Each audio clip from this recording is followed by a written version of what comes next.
കണ്ണിനുണ്ടാകുന്ന അസുഖങ്ങൾ പലപ്പോഴും പ്രകടമായ ലക്ഷണങ്ങൾ കാണിക്കാറുണ്ട്. എന്നാൽ ഇതിൽ നിന്നും വ്യത്യസ്തമായ ഒരു രോഗമാണ് ഗ്ലോക്കോമ എന്നത്.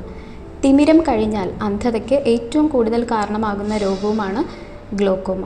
അതുകൊണ്ട് തന്നെ നേത്രരോഗങ്ങളിൽ ഗ്ലോക്കോമയ്ക്ക് വളരെയധികം പ്രസക്തിയുണ്ട്. ലളിതമായി പറഞ്ഞാൽ കണ്ണിൻ്റെ മർദ്ദം അല്ലെങ്കിൽ കണ്ണിൻ്റെ പ്രഷറുമായി ബന്ധപ്പെട്ട് വരുന്ന ഒരു അവസ്ഥയാണ് ഗ്ലോക്കോമ.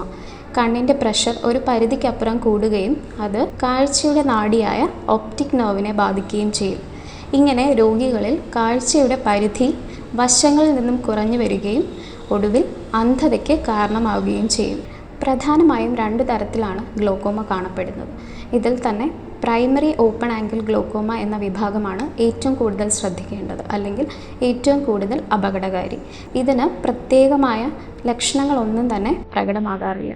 രോഗിയുടെ കാഴ്ച ക്രമേണ കുറഞ്ഞു വരും. അതായത് ഒരു പരിധിക്കപ്പുറം ഒപ്റ്റിക് നെർവിന് ക്ഷതം സംഭവിച്ചു കഴിഞ്ഞായിരിക്കും രോഗി തന്നെ തനിക്ക് എന്തെങ്കിലും ബുദ്ധിമുട്ടുകളുള്ളതായി തിരിച്ചറിയുന്നത്.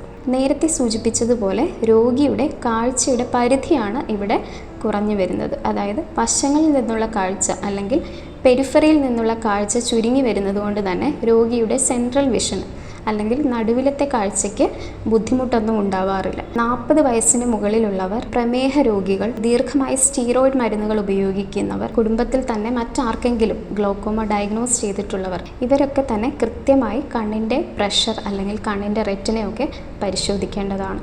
ഇതിലൂടെ എത്രയും പെട്ടെന്ന് തന്നെ ഗ്ലോക്കോമയുടെ സാധ്യതയെപ്പറ്റി മനസ്സിലാക്കാനും അതിനു വേണ്ട ടെസ്റ്റുകൾ ചെയ്യാനും സാധിക്കും. ദൃഷ്ടിമണ്ഡലം സാവധാനം ചുരുങ്ങിപ്പോകുന്ന ഈ അവസ്ഥയ്ക്ക് ആയുർവേദം അനുശാസിക്കുന്ന കണ്ണിലൊഴിക്കുന്ന തുള്ളി മരുന്നുകൾ, നസ്യം അല്ലെങ്കിൽ തലയിൽ ഉപയോഗിക്കേണ്ട മരുന്നുകൾ, പ്രത്യേകം തയ്യാറാക്കിയ മരുന്നുകൾ കണ്ണിൽ എഴുതുക അല്ലെങ്കിൽ മരുന്ന് കണ്ണിൽ കെട്ടി നിർത്തുക തുടങ്ങിയ ചികിത്സാ രീതികളൊക്കെ ഗുണം ചെയ്യും. രോഗം ആരംഭത്തിൽ തന്നെ കണ്ടെത്തി അതിന് കൃത്യമായ ചികിത്സ ചെയ്യുക എന്നതാണ് ഗ്ലോക്കോമ മൂലമുണ്ടാകുന്ന അന്ധത ഒഴിവാക്കാനുള്ള ഏക മാർഗം.